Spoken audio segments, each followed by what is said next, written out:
Yo YouTube, comment ça va aujourd'hui? Ici Kelbel et aujourd'hui, dans cette vidéo, vous l'aurez compris, nous allons fouiller iOS 16. Vous n'êtes pas sans savoir que Apple a sorti son tout nouvel OS, l'iOS 16. Je ne voulais pas vous faire une vidéo bâclée sur les nouveautés iOS, j'ai donc pris mon temps, j'ai fouillé sur internet et j'ai découvert des petites pépites qui n'ont pas été présentées lors de la keynote. Donc évidemment, si tu es curieux, reste jusqu'au bout de la vidéo, tu risques d'être surpris. Donc c'est parti, n'attendons plus que la vidéo commence.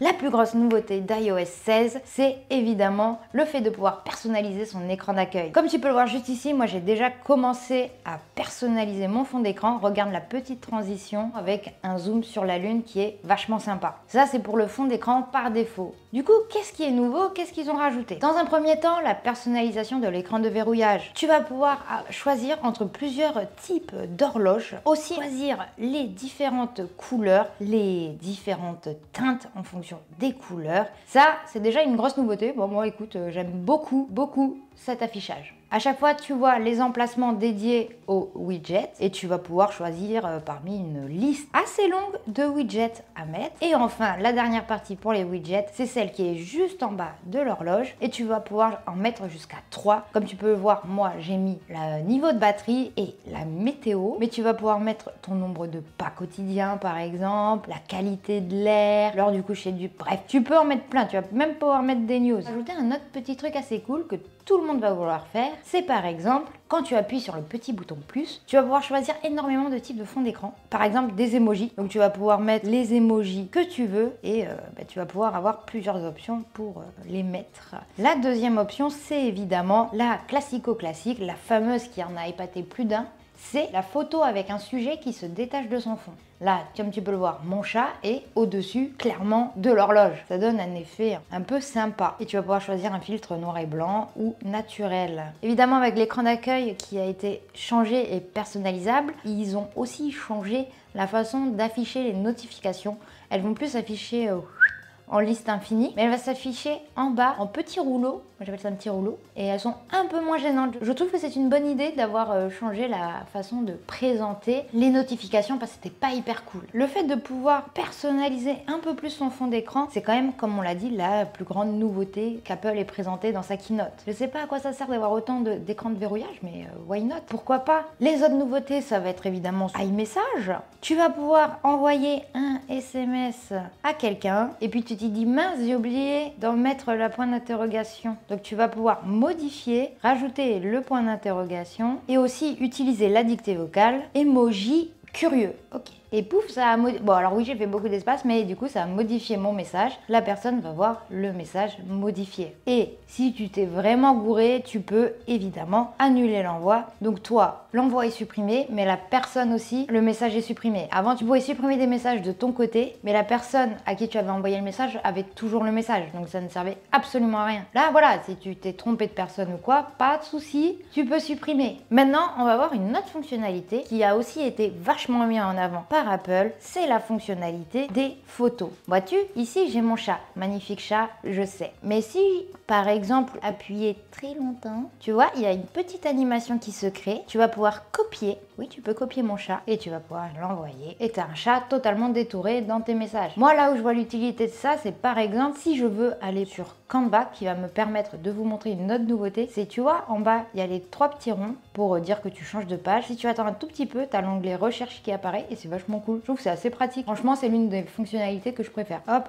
on colle et pouf, tu vois, tu as mon chat qui est totalement détouré. Grosso modo, c'est pas non plus un détourage de fou, mais tu vas pouvoir rajouter des petites couleurs en arrière-plan, faire un petit collage. Moi, là où je vois l'utilité, du coup, là où je voulais en venir depuis le début, par exemple, je prends une photo avec mon iPhone, je vais sur Canva et je peux faire une miniature. Bon, pour l'instant, je l'ai pas encore fait, mais honnêtement, je pense que je fais des meilleurs détourages qu'Apple. Boum, la balle perdue. Donc ça, c'est la grosse nouveauté, pouvoir détacher n'importe quel objet, animaux, humains, du plan et pouvoir le copier, le partager. En soi, ça n'a pas vraiment d'utilité, je trouve personnellement, à part pour cette fonctionnalité-là. En plus, dans les photos, Apple a rajouté quelque chose d'assez intéressant si par exemple quelqu'un veut fouiller ton téléphone mais que toi tu n'es pas trop d'accord. Il y a les albums privés. Comme tu peux le voir, il y a des petits verrous sur les albums masqués et supprimés récemment. Pour accéder à ce dossier, qu'avec Face ID, tu vas pouvoir déverrouiller ce dossier. Donc pour plus d'intimité, c'est quand même assez cool. Maintenant, on va passer, c'est pas dans la galerie photo, c'est avec l'appareil photo. Tu le sais maintenant, dès que tu as un texte, ton téléphone va scanner le texte. C'est hyper pratique. Par exemple, moi, ça m'est très utile quand je dois faire des virements à des gens et qui me donnent leur RIB. C'est chiant d'écrire le RIB de tous les gens, parce que c'est super long. Là, tu prends en photo ton RIB, pouf, copier-coller et emballer, c'est pesé. Là, il y a une nouvelle fonctionnalité qui est assez marrante, c'est que dès que tu vas scanner un prix, l'iPhone va te proposer de le convertir en euros, parce qu'on est en France. Donc par exemple, moi j'ai essayé de convertir le prix des futurs iMac, et voilà ce que ça donne en euros. Je trouve ça assez intéressant. T'as pas à aller sur Google, taper conversion dollars en euros. Voilà, c'était un petit plus qu'ils ont ajouté à l'appareil photo. Dans les réglages, il y a aussi quelques petites nouveautés, très petites, mais dont une que je trouve exceptionnellement cool, et je pense que ça aurait dû être présent depuis excessivement longtemps sur l'iPhone. Si tu vas dans son et vibration, retour clavier, maintenant il y a le mode vibration qui t'est proposé. Si tu l'actives et que tu tapes quelque chose, tu vas sentir un petit retour tactile, un peu comme sur les Android. Sur les Android, tu ressens déjà cette sensation tactile. Et moi j'aime beaucoup cette sensation tactile. Ça me donne encore plus l'impression de taper sur un clavier réel. Donc je trouve que cette option était nécessaire. Encore, et là franchement il faut la trouver, encore dans les réglages, le Wi-Fi. La Wi-Fi, je ne sais plus. C'est chiant. Bah oui, c'est chiant parce que les mots de passe ils sont super longs et moi je fais partie de la team. Jamais je change mon mot de passe parce que j'ai trop la flemme. On est arrivé à un niveau de flemme assez impressionnant. Vous vous doutez bien qu'avec ma chaîne tech, je connecte beaucoup d'objets connectés à mon Wi-Fi et du coup je dois toujours aller chercher mon application Freebox pour trouver mon mot de passe ou dans mon truc note. Voilà, bref, c'est chiant. Non, honnêtement, c'est chiant. Au début, je me suis dit que la fonctionnalité que je vais vous présenter était nulle. Mais en fait, non, elle est hyper utile. Tu vas cliquer dessus et tu peux voir, il y a le mot de passe avec des petits ronds. Donc ça veut dire qu'il est caché. Mais si tu appuies dessus, qui te reconnaît avec Face ID, il va te mettre le mot de passe du réseau, tu vas pouvoir faire copier et par exemple l'envoyer à quelqu'un ou le copier-coller dans une application pour trucs connectés, toi-même t'as compris. Donc ça,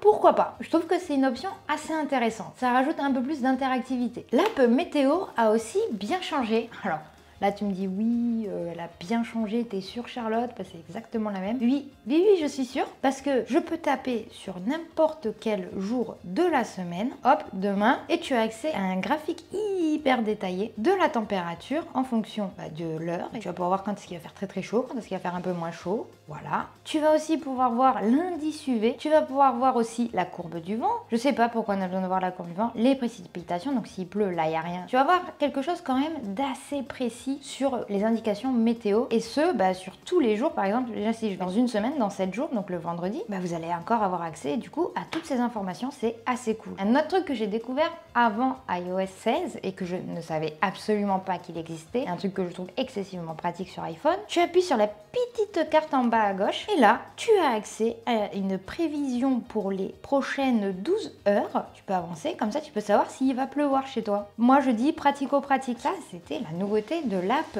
Météo. La dernière nouveauté, ça va être concernant les AirPods. Apple a décidé qu'il allait améliorer l'audio spatial. Pour ce faire, déjà, il y a une petite nouveauté. Quand tu mets tes AirPods, tu vas voir que dans le réglage, il va y avoir un onglet spécifique AirPods, alors qu'avant, il fallait chercher son AirPod, c'était chiant. Là, ils arrivent direct. Tu vas pouvoir faire directement tes réglages dans cet onglet et en plus, tu vas pouvoir avoir le Personalize Spatial Audio. Donc, pour l'instant, c'est encore en anglais parce que c'est une version bêta développeur.